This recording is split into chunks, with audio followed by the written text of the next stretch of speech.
हमारे साथ जुड़ चुके हैं मध्य प्रदेश के नगरीय प्रशासन विकास राज्य मंत्री ओपीएस भदौरिया साहब। और भदौरिया साहब बड़े उत्साह के साथ में मध्य प्रदेश की जनता को स्वच्छ भारत मिशन से जोड़ने में जुटे हुए हैं। ये आपका ही डिपार्टमेंट है और आज सुबह जिस तरह से हमने देखा सर, पहले तो आपका बहुत बहुत स्वागत है इस कार्यक्रम में। जी धन्यवाद। इस कार्यक्रम में हम ग्वालियर में स्वच्छता अभियान और ग्वालियर के नए आयाम के बारे में चर्चा कर रहे हैं। आज सुबह यहाँ बड़ी तादाद में लोगों ने साइक्लोथॉन की, मैराथन की, ताकि ग्वालियर बहुत साफ स्वच्छ शहर हो सके। ये जो जज्बा देखने को मिला उसमें ऐसा लगा है कि ग्वालियर को आगे बढ़ाने के लिए यहाँ के लोग कायम हैं और अपनी स्वच्छता को अपनी दिनचर्या का हिस्सा बनाने वाले हैं। आपका क्या संदेश है?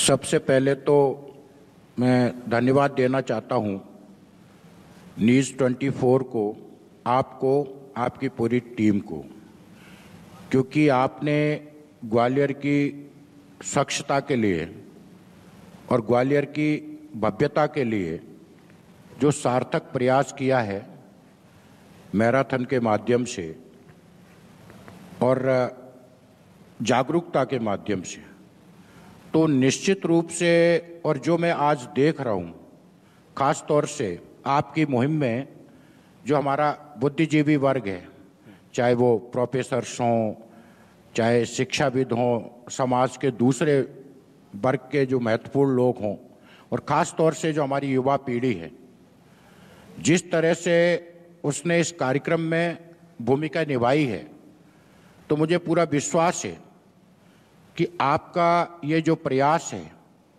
ये निश्चित रूप से एक सार्थक परिणाम लाएगा और ग्वालियर को हम पूरे प्रदेश में नहीं, देश में स्वच्छता में अव्वल बनाएंगे, ऐसा हमारा विश्वास है इन नौजवानों की भागीदारी के माध्यम से। मध्य प्रदेश के माननीय मुख्यमंत्री शिवराज सिंह जी और उनके मंत्रिमंडल का, उनके टीम का प्रत्येक सदस्य मध्य प्रदेश को स्वच्छ बनाने के लिए, मध्य प्रदेश को स्वस्थ बनाने के लिए और मध्य प्रदेश को सुंदर बनाने के लिए पूरी तरह से प्रयासरत है। आदरणीय मुख्यमंत्री जी की अपील आप चैनल के माध्यम से देख रहे होंगे, क्योंकि ये जो मार्च का महीना है ये स्वच्छता सर्वेक्षण का होता है, तो पूरे प्रदेश में सिर्फ बड़े नगर या महानगर नहीं, बल्कि छोटे जो निकाय हैं उनको भी हम स्वच्छता के प्रति जागरूक बनाएं और स्वच्छता की दौड़ में, प्रतिस्पर्धा में उनको विजयी बनाने का प्रयास हमारी सरकार कर रही है। और हमें सबक लेना चाहिए इंदौर से, क्योंकि मैं इस विभाग का दायित्व भी मेरे पास है और मुझे कई बार महीने में वहाँ जाने का अवसर एक बार मिलता है। तो जो एक अनुपम उदाहरण, देश में लगातार 5 बार स्वच्छता में स्थान हासिल करना, ये बहुत अद्भुत बात है। और इसलिए जो मैंने वहाँ से देखा है कि इस पूरी मुहिम को सिर्फ प्रशासन के हाथों में नहीं छोड़ा जा सकता। अधिकारियों की जिम्मेदारी, अधिकारियों के जो दायित्व हैं वो अपनी जगह हैं, पर जब जनता की भागीदारी किसी चीज़ में होती है तो निश्चित रूप से उसकी सफलता को कोई नहीं रोक सकता। मैंने महसूस किया है कि वहाँ पे जनता ने एक मिशन की तरह काम किया स्वच्छता के लिए, और उसका परिणाम ये हुआ कि 5वीं बार वो देश में अव्वल लेके आए इंदौर को। तो उससे प्रेरणा हम ग्वालियर के लोगों को भी लेना चाहिए। ग्वालियर में अपार संभावनाएं हैं। ग्वालियर का अपना एक ऐतिहासिक महत्व है। सिंधिया कालीन जो पुरातन भव्यता है, जो पुराने भवन है, पुरानी जो हमारी कला है, जो संस्कृति है, उसके संरक्षण के साथ साथ विकास का नया आयाम देना, ये एक बड़ी महत्वपूर्ण बात है। और इसलिए मैंने कहा कि ग्वालियर में अपार संभावना है स्वच्छता के क्षेत्र में। ग्वालियर के आसपास का जो वातावरण है, उस वातावरण में पर्यावरण के लिए, पर्यावरण के सुधार के लिए बहुत अपार संभावना है। और मैं कहना चाहता हूँ बड़े गर्व के साथ कि पिछले 6 महीने में ग्वालियर में एक व्यापक परिवर्तन आया है, जिसका हम रिजल्ट धीरे धीरे सामने आ रहा है, हम देख रहे हैं। हमारे नेता श्रीमंत सिंधिया जी, हमारे लोकप्रिय सांसद सेजवलकर जी, हमारे मंत्री हैं प्रद्युम्न सिंह जी, वो कहीं भी जाते हैं तो स्वच्छता का संदेश देते हैं। और हमारे सारे ग्वालियर के जनप्रतिनिधि, नगर निगम के कमिश्नर, उनकी पूरी टीम जिस मनोयोग के साथ इस काम में लगी हुई है, तो आप तय मानिए कि निश्चित रूप से इस बार हम देश में ग्वालियर को एक स्वच्छता के क्षेत्र में मुकाम देंगे। मेरी शुभकामनाएं भी हैं सबके साथ में, मेरा साधुवाद है और मेरा खुद का भी प्रयास है, क्योंकि मैं ग्वालियर में पढ़ा हूँ, मेरी शिक्षा ग्वालियर की है, मेरा बचपन ग्वालियर में गुजरा है, तो ग्वालियर से मेरा एक भावनात्मक लगाव भी है। तो मैं चाहता हूँ कि ग्वालियर अपना प्रदेश में एक शीर्ष स्थान हासिल करे और उस दिशा में नगर निगम की हमारी टीम को, हमारे नौजवान साथियों को जिस भी सहयोग की आवश्यकता होगी, मैं विश्वास दिलाना चाहता हूँ प्रदेश सरकार से कोई कमी मैं नहीं आने दूंगा और ग्वालियर को इस दिशा में आगे बढ़ने के लिए मेरा हर संभव प्रयास रहेगा। सर, निकायों के पास में ये समस्या होती है कि उनको आर्थिक संसाधन खुद ही जुटाना है और ऐसे में स्वच्छता को लेकर जो संसाधन लगते हैं वो भी काफ़ी ज़्यादा होते हैं। तो किस तरह से आप बैलेंस करेंगे कि ज़रूरतें भी पूरी हो जाएं, उनके खर्चों का बोझ भी निकायों के ऊपर ना आए? क्योंकि बड़े निकाय तो ठीक है, लेकिन छोटे निकायों के लिए यही स्वच्छता अभियान मुहिम, जो संसाधन जुटाना, काफ़ी बड़ी मुसीबत हो जाती है। स्वच्छता को लेकर के प्रदेश की सरकार माननीय मुख्यमंत्री जी के नेतृत्व में एक मिशन के रूप में काम कर रही है और सिर्फ बड़े नगर नहीं, छोटे नगर, खास तौर से जहां हमारे पर्यटक स्थल हैं या तीर्थ स्थल हैं, उनको भी इसमें शामिल किया है। मुख्यमंत्री जी ने ये विश्वास दिलाया है कि किसी भी स्थानीय निकाय को, चाहे वो नगर पंचायत हो, चाहे नगर पालिका हो और चाहे नगर निगम हो, स्वच्छता के मामले में और खास तौर से इंफ्रास्ट्रक्चर के डेवलपमेंट के लिए किसी भी तरह की धन की कमी नहीं आने दी जाएगी। ग्वालियर में खास तौर से श्रीमंत सिंधिया जी का सदैव ये प्रयास रहता है और उसके लिए वो यहाँ से लेकर के प्रदेश सरकार से लेकर के केंद्र सरकार तक जो उनका प्रयास रहता है, तो ग्वालियर के बारे में तो मैं पूरी तरह से आश्वस्त हूँ और ग्वालियर का एक छोटा सिपाही होने के नाते मेरी भी जो दायित्व बनती है, मेरी भी जो ड्यूटी बनती है, उसको निभाने का पूरा प्रयास करूँगा। और मैं ये विश्वास दिला रहा हूँ कि स्वच्छता के लिए और विकास के लिए निधि की या फंड की कोई कमी नहीं आने दी जाएगी। अब कुछ लोग थे जो कोरोना के समय हमेशा पैसे का रोना रोया करते थे, पर आप देखेंगे कि कोरोना के दौरान भी मध्य प्रदेश की जो जीडीपी है, विकास दर पूरे देश में सबसे ज़्यादा बढ़ी है।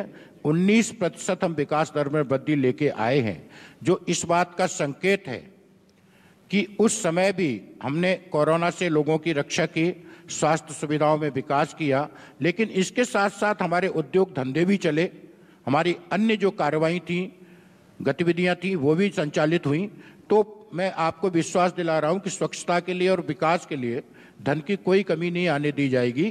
प्रदेश सरकार पूरी तरह से प्रतिबद्ध है मध्य प्रदेश के नगरीय निकाय, क्योंकि आने वाले 2048 तक यह एक सर्वेक्षण है कि प्रदेश की आधी आबादी अब महानगरों में और नगरों में बसने वाली है।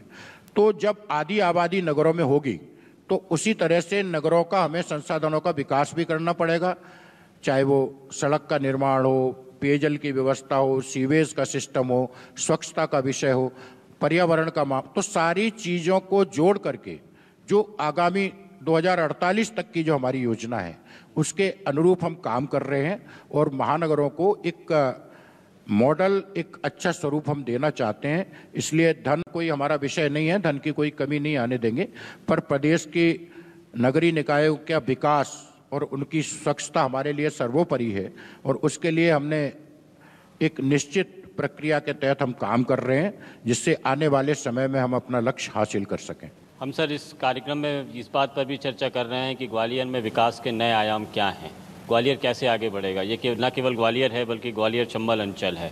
तो कौन सी ऐसी स्कीम्स हैं जो अंचल भर को आगे बढ़ाने में मदद दे रही हैं या सरकार ने इस अंचल के लिए कुछ सोच रखा हो, क्योंकि ये वो वक्त है, कोरोना का वो काल है जब कई लोगों ने अपनी नौकरियां खो दी, कई लोगों की तनख्वाह कम हो गई, कई लोगों के रोज़गार चले गए जो रोज़ाना कमाते खाते थे। तो मुसीबत का दौर भी आया है। सरकार के सामने भी ये बोझ है कि आखिर अपने आर्थिक गतिविधियों को किस तरह से सुचारू रूप से किया जाए। और ग्वालियर को भी रोज़गार चाहिए, ग्वालियर में भी विकास चाहिए, फैक्ट्रीज़ चाहिए, इंफ्रास्ट्रक्चर्स चाहिए। तो इन सब को लेकर ग्वालियर चंबल अंचल का जो रीजन है, ये जो रीजन है, इसमें यहाँ के लोगों को, यहाँ के युवाओं को आप क्या संदेश देते हैं?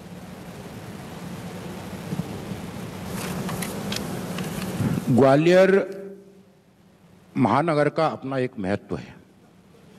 ये जो पूरा अंचल हुआ है, चाहे चंबल हो, भिंड, मुरैना से लेकर के शिवपुरी, गुना, दतिया तक, इसका केंद्र बिंदु ग्वालियर है। और सारी गतिविधियां, चाहे वो आर्थिक क्षेत्र की हों, चाहे रोजगार का क्षेत्र हो, वो ग्वालियर से संचालित होती हैं और ग्वालियर से संबद्ध होती हैं, ग्वालियर से संबद्ध होती हैं। सिर्फ ऐतिहासिक धरोहर नहीं, बल्कि शिक्षा के क्षेत्र में आप देखेंगे, जब ये हमारा विश्वविद्यालय नहीं था 1964 से पूर्व, तब भी ग्वालियर के जो तत्कालीन शासक थे, उन्होंने शिक्षा पर ध्यान दिया। चाहे गजरा राजा चिकित्सा महाविद्यालय हो, चाहे लड़कियों की शिक्षा के लिए कमला राजा ये जो गर्ल्स कॉलेज है,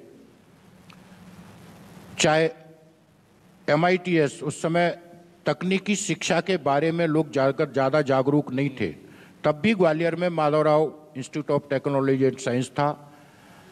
महारानी लक्ष्मीबाई महाविद्यालय, जो उस समय विक्टोरिया कॉलेज के नाम से जाना जाता था।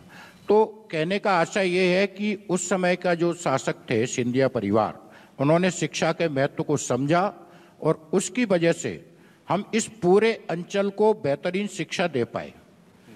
ग्वालियर में विकास की अपार संभावनाएं और ग्वालियर को रोजगार के साथ जोड़ना, ये एक बड़ा महत्वपूर्ण विषय है।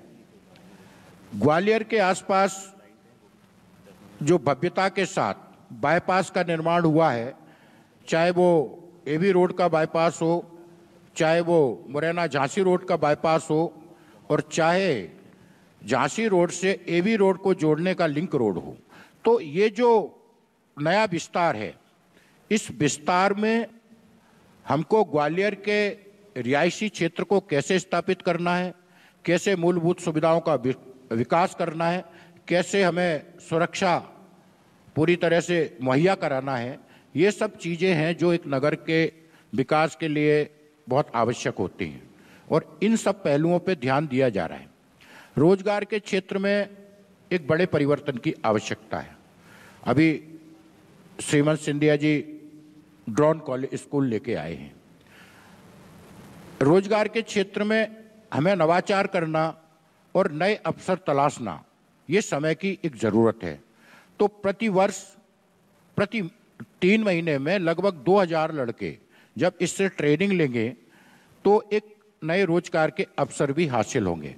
और मेरा खुद का ऐसा मानना है कि ज़्यादा सरकार के पास नौकरी देने के लिए नहीं है, इसलिए आत्मनिर्भर बनने के लिए नौजवान खुद का व्यवसाय स्थापित करें। और ख़ास तौर से जो इस क्षेत्र का जो हमारा एक ट्रेडिशनल जो उत्पादन हो सकता है, प्रदेश सरकार ने एक जिला एक उत्पाद तय किया है। जैसे ग्वालियर चंबल में सरसों का उत्पादन बहुत बड़े स्तर पे होता है, तो उस उत्पादन को हम अपने रोजगार के साथ जोड़ें। वानिकी के क्षेत्र में, कृषि के क्षेत्र में, चिकित्सा आयुर्वेदिक के क्षेत्र में बड़ी अपार संभावनाएं हैं और इस तरफ हमको जोड़ना ही होगा, क्योंकि यहाँ का जो बुनियादी हमारा जो रोजगार का संसाधन का आधार है वो कृषि है।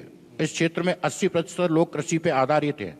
तो कृषि के उत्पादों को अगर हम रोजगार का माध्यम बनाएं तो ये हमारे लिए एक सफल प्रयास हो सकता है। केंद्र सरकार भी, आदरणीय मोदी जी ने भी रोजगार के लिए नवीन संसाधन विकसित करने का प्रयास किया है। प्रदेश सरकार भी रोजगार को लक्ष्य बना रही है। कोरोना काल के दौरान जिन लोगों का रोजगार सबसे ज़्यादा प्रभावित हुआ, चाहे वो रेडी वाले हों, ठेले वाले हों या रोज कमाने खाने वाले हों, प्रदेश सरकार ने उनको आर्थिक संसाधन सुविधाएं, बिना ब्याज के ऋण भी उपलब्ध कराया। तो एक तरह से जिन लोगों ने कोरोना का संकट झेला उनको भी आर्थिक रूप से मदद की, प्रदेश के समग्र विकास में भी कोई कमी नहीं आने दी। हमारे महानगर, और मुझे ये कहते हुए गर्व हो रहा है कि सिर्फ इंदौर की बात नहीं कर रहा मैं, ग्वालियर ने भी, चाहे ग्वालियर हो, चाहे जबलपुर हो, चाहे उज्जैन हो, किसी न किसी श्रेणी में इन्होंने देश में एक स्थान हासिल किया है। तो ये उपलब्धि ये सिद्ध करती है कि अगर दृढ़ इच्छा शक्ति हो, संकल्प हो, जन भागीदारी हो और सबकी हिस्सेदारी हो तो हमारा प्रयास कभी निरर्थक नहीं जाता, हमारा प्रयास सार्थक होता है और परिणाम हमारी आशा के अनुकूल होते हैं। मच हमसे बात करने के लिए और ग्वालियर के लोगों को संदेश देने के लिए। ग्वालियर ने जो आज उत्साह दिखाया है, तो 2 साल के कोरोना के अंधेरे के बाद में ऐसा लगा है कि होली के बाद में जो सुबह हुई है वो जोश भरकर लाएगी और आगे ये उत्साह हमेशा बना रहेगा। Thank you very much. जी धन्यवाद। आइए मैं यही संदेश देना चाहता हूं कि हम सब लोग मिलकर के ग्वालियर को स्वच्छ बनाएं, ग्वालियर को भव्य बनाएं और ग्वालियर को स्वस्थ बनाएं। धन्यवाद। जय हिंद। मैं बीएम गुप्ता साहब को मंच पर आमंत्रित करना चाहता हूं। Firms and Patel of FNP cake city centre Gwalior के डॉक्टर BM गुप्ता साहब मंच पर आएँ और जिस तरह से ग्वालियर को स्वच्छ बनाने के लिए मध्य प्रदेश के डेवलपमेंट को लेकर नगरीय विकास मंत्री जी OPS भदौरिया साहब ने बताया है कि प्लानिंग्स जो है भविष्य की बहुत सारी हैं। BM गुप्ता साहब मंच पर मौजूद हैं और मैं माननीय मंत्री जी से अनुरोध करूंगा कि गुप्ता साहब का सम्मान करने का कष्ट करें। आज जो न्यूज़ 24 मध्य प्रदेश छत्तीसगढ़ की ग्वालियर में मैराथन हुई, यहाँ पर जो संकल्प हम सब ने लिया उसमें जो सहयोग रहा वो firms and Patel of MNP cake city centre Gwalior का भी एक अहम योगदान है। और ये सम्मान समारोह है, कृपया तालियां बजाकर स्वागत किया जाए।